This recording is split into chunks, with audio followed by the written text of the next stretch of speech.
So, where do I want to begin? I want to begin with, there's nothing in particular that I need you to leave here with.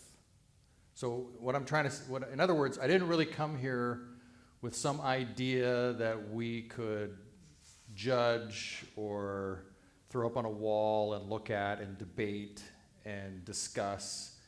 It's more that I've come with, I believe, what is in each one of us, and then it's really up to you what you want to do with that. So you can take it home with you and unpack it, or you can dismiss it. It's entirely up to you how you want to play with this. And it's kind of fun for me today because I've given this talk first in Victoria and then in Comox Valley, and now I get to give it here today. And it's like, it's 3 different places, right? It's kind of cool. And I remember I took this class a long time ago, where the instructor was, I think the line was, "Don't change your talk, change the people." So just keep finding a new audience all the time, right? So I actually get to put it in practice on this one that I've been able to. But when you're in the same place every week, you have to kind of mix it up. Although Reverend Patricia, raised me in unity to become a minister that said, you just keep giving the same talk over and over again. And people don't remember anyhow, so. But I'm paraphrasing. It was more that you're really giving the same message, but you have to bundle it up in a new package all the time. And hopefully that's the one that somebody is like, that's the piece that resonated with me. That's the one that got me today. And so I'll start with a couple of key pieces in Unity, which is both Charles Fillmore, co-founder, along with Myrtle Fillmore, and then Emily Katy, who was instrumental in their understanding and their development and their desire to become Unity. That's really the impetus. That's where it started. So Charles says about truth, "Truth abides in fullness at the center of one's being. As we unfold spiritually, we become conscious of this truth. It is the spirit of truth that Jesus promised should come to teach us all things." And so I take from that what I believe also is that the main message that we can take, not only from the Gospels, but from Buddhism, from Taoism, from the way I've at least interpreted it and studied it, is that there is a truth, a spirit of truth in each one of us. And I don't know about you, but I certainly know when I miss the mark. That I'll use that damning word, sin, right? Which was really an archery term for missing the mark. So when we miss the mark, we know it. Don't you? Don't you know when you've done somebody wrong, when you've been a bit sneaky? I'm like the king of sneaky. I was a master of sneaky. Oh, man. We know when we're not living that truth of who we are. And it's okay, it happens, right? And we can always, the great thing is we can always come back to that truth. We can always forgive ourselves. Isn't that the hardest one to forgive? Is ourselves? Aren't we damning ourselves a lot? Yeah, until we learn maybe that's really not working. Takes a while though, right? Takes a while to learn that. Emily Katy said, "Truth is eternal and changeless." She emphasized that absolute truth, like divine love, life, and wisdom, is unchanging. That absolute truth of divine love, life, and wisdom is unchanging. It doesn't shift with opinion or circumstance. Our job is to align with this higher truth, not with appearances, right? Not with us out there. Just a show of hands here, how many people here get triggered by the outside world? Let's go with the headlines, the news, other people's actions, the way they are being. Anybody going to put up their hand? Yeah. Okay. Yeah. Good. Yeah. Right? It happens to me every day. Like I'm triggered all the time. What I've learned is to get off of it. What I've learned is to notice that stuff going on within me and do what is required to correct that. I'm trying to find the autocorrect button, like on the computer where it autocorrects things for me as I go along. I still don't have that. It's still sometimes things come out, things happen, and it's like, oh, I can't believe I just did that. Really? Why didn't I think in advance? Why didn't I take another step here or just calm down instead of rushing into this? So truth must be realized. So we need to realize that, and it's not a belief. Do you get that? It's not something that we have to believe. It's actually something we embrace about ourselves. And that's also hard to do, especially when you've got a group of people that maybe you feel a little less powerful around or a little less abundant around, and then you might end up following their lead into something. Has that ever happened to you, doing something you didn't really want to do, but those around you were doing it, and then you end up, and then you take a step back, and you're like, eek. Do you say those things? Eek. Yeah, I do. Maybe you say other things. I don't know.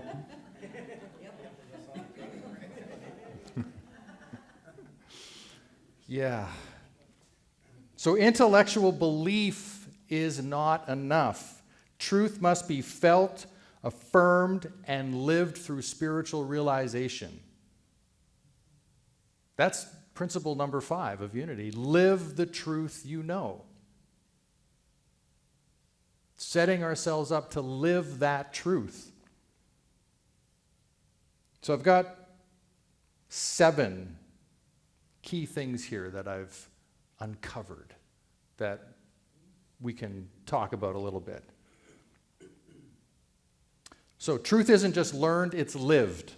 Spiritual growth isn't about collecting insights. How about that? How about that? Like you have meditate and you've got an insight. And you're like, wow, I got this insight today, man. And then tomorrow you've got another one. And I'm not knocking it, but sometimes we can get trapped in a system or a way of doing things where we're actually not moving the needle forward. We're not progressing.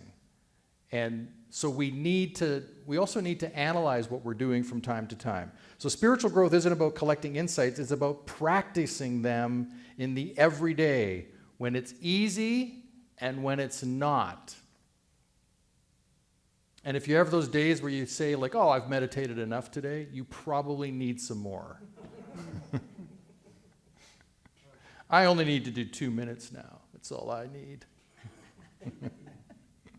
So as Martha Creek likes to say, and I'll try to do it in her beautiful southern, you got to stick in there like a hair in a biscuit.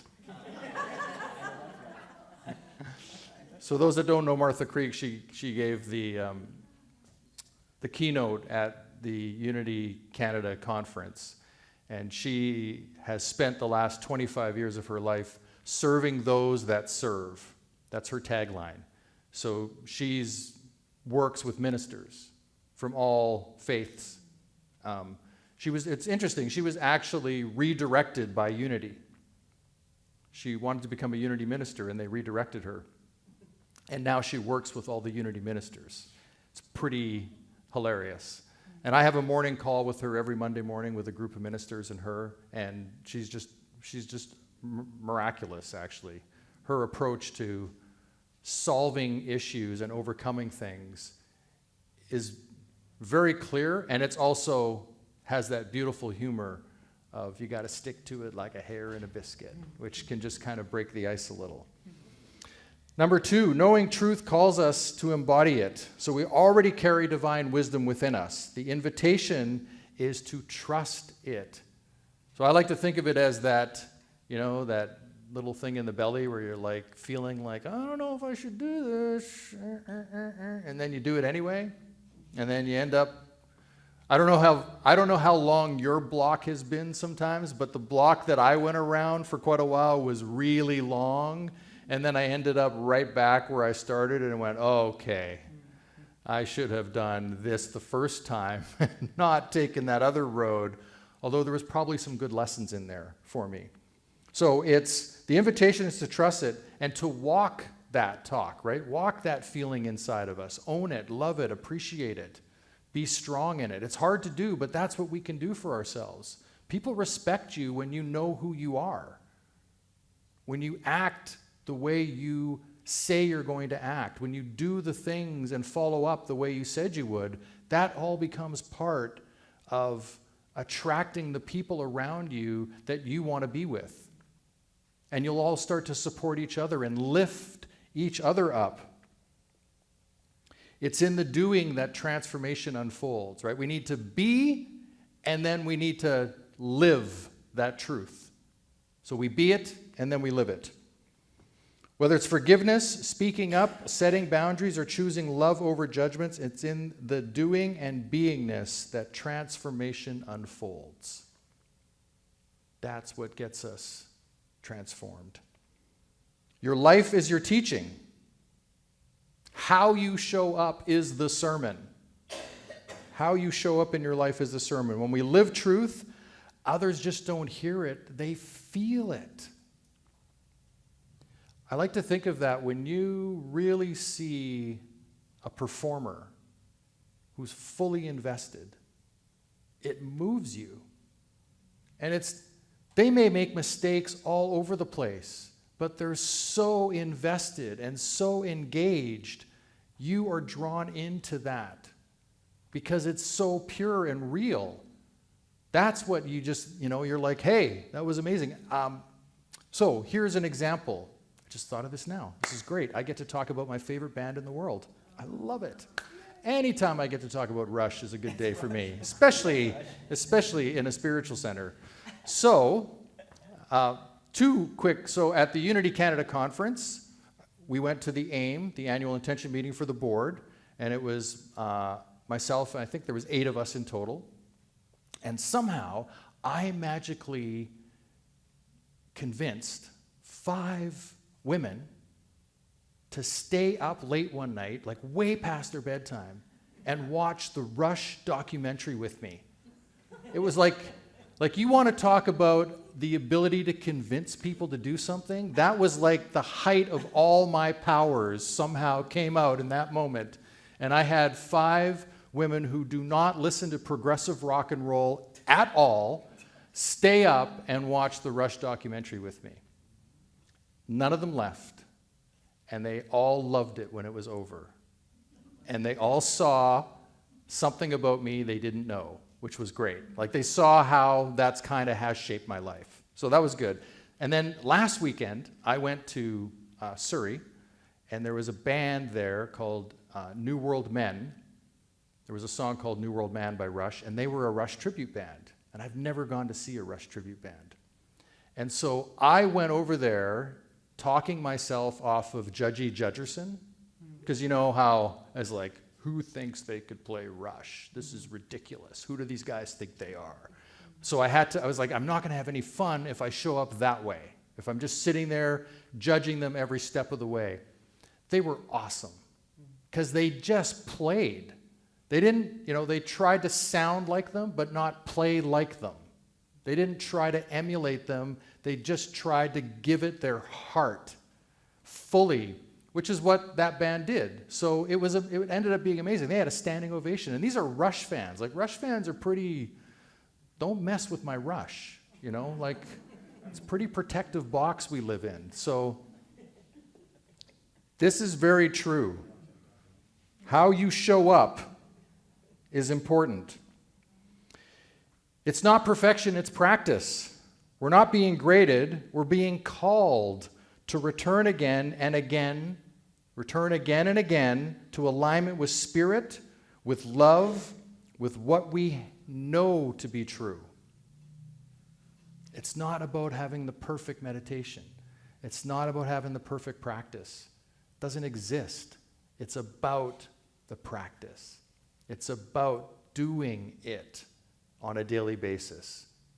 Bringing yourself back into that prayer or that meditation or that chanting, whatever it is that allows you to ground yourself and to connect with that inner truth. Every choice is a chance to affirm truth. So, here's a good little way to look at this. Is this thought, word, or action aligned with who I truly am?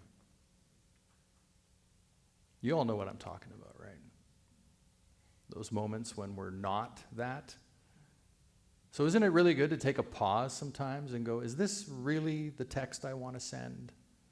Is this really the email I want to send? Is this really the reply or the response I want to give to somebody? Is this really how I want to show up? Is this who I am? Or am I trying to get something out of this? As opposed to being your truth. That's the power. That's the filter, and that's the power. Great thing to ask yourself. And it's mostly in those heated moments, right? When we're upset, somebody's triggered us, maybe we're in a disagreement, and the stuff can come out of the mouth. Anybody? No, there's nobody here, right? So it's just me. It's clearly just me that has those moments. What was that? Oh, no, I'm asking.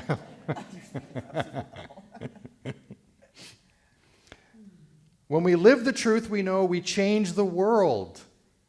Not by force, not by convincing, but by being the living expression of peace, presence, and possibility. I think it's that Marianne Williamson quote where when you shine your light, you give others permission to do the same. It's really fun when that happens. I was at a friend's house on Saturday, and there was a couple visiting from Tennessee. And I know them. I've done some coaching work with them in the past. And Matt is his name, he said to me that I did something that changed his life. And I was like, what? Really? For me, that's a little bit embarrassing when somebody does that. I don't really know how to respond in that moment. And it's not a big deal, but I have done, for those that know, I have done 40 push-ups every day now for almost 3,000 consecutive days as a thing that I do, because I decided one morning in 2015, that's how long it's been, I decided one morning that I wanted to do 40 push-ups when I was 85. And then I thought, okay, well, work that backwards. How would I be able to do that or make sure? And then I thought, well, what if I just did them every day until then? That's total drummer thinking right there, right? What if I just did them every day until then? Huh, yeah, that'll work. Knuckle dragging drummers, anyhow. So I just did. I just started doing push-ups every day. So I was on a podcast talking about this, and he heard it. But he had heard me talk about it before, but suddenly he heard it in a way of like, oh, if I just do it, if I just actually do it, then it's done. And so now he's just over a year of having done push-ups every day. Just because it's like he wants to be able to do that too. He was inspired by that. So you see, by doing something as simple as that, we can have an effect on other people in ways that we don't even know. We don't know how people are seeing us, which is also why we want to live our truth, so that we know how they're seeing us, right? It's a catch. We want to emulate that from inside. So not by force, not by convincing, but by being the living expression of peace, presence, and possibility. That's what's available for us. And we can all live that way. I know because I see it here every Sunday when I come here. Every time I'm at an event at Unity, whether it's down island, up island, in Vancouver, in Missouri, whatever, I see people that are doing that. So I know it's possible. I'd like to finish with a couple of things here. The other day I watched a video on the lost gospel of Thomas, because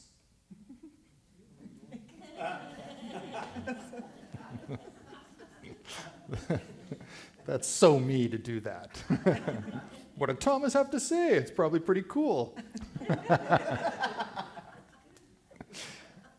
Anyhow, it was a couple of scholars having a debate for 60, 70 minutes about the lost gospel of Thomas and what it referenced and whether it should have been taken out of the Bible or put in the Bible or whatever their conversation was. However, so there was a couple of sayings. So I think they refer to the Gospel of Thomas as a sayings gospel, because it's not stories and it's not a whole bunch of sort of trying to historize Jesus. It's really just what he said. That Thomas supposedly wrote down, and this is what Jesus had to say. And I think there's 123 of them. So I'll start with number 70. No, I'll start with number 3. Here we go. So from the Gospel of Thomas, saying number 3. The kingdom is inside of you, and it is outside of you. When you come to know yourselves, then you will be known, and you will realize that you are the children of the living Father, which is life itself, the universe, however you want to phrase that. The key is that when you come to know yourselves, then you will be known. Critical piece. Number 70. If you bring forth what is within you, what you bring forth will save you. If you do not bring forth what is within you, what you do not bring forth will destroy you. Eat you alive. Ever had that feeling? Like, yeah. Yeah. Those are pretty powerful. And of course, Thomas said them. Or wrote them down, actually. Sorry. Jesus said them, Thomas wrote them down. He was a really smart guy. Standing around, writing down these things. And then it ended in a drum solo. Thank you, Matt. That's right. And then there was, he did 40 push-ups a day. We digress. The important thing is that we have that. And we need to know that, our truth of ourselves. Because that's our living water. That's like our living food, our manna in my world, is knowing that, is tuning into that. I'll close with this, and then we'll have a short meditation. So I'm going to embark on this 40-day prosperity program with the members of the Unity Canada board. We decided to do it together at our AIM after the convention. And I had done this in my early Unity classes, and so they asked me to share it. So I went through it to find it, and then I realized that the document wasn't just the original document. I had used it to write all of the stuff I needed to write on it. So I was trying to decide what was on the original document here, and what did I put on the document?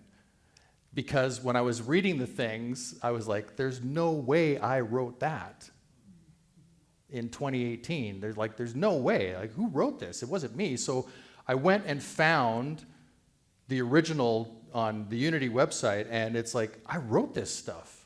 And I'm looking at it going, no way. Because I question whether I'm there today, because you kind of get in the routine of things, something I mentioned earlier.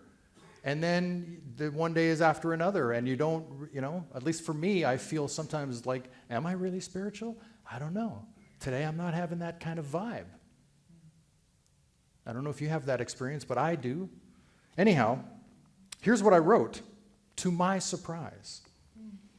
My faith is strong. My journey has brought me here to this moment where I fully accept the belief and love for the God Spirit that dwells within me.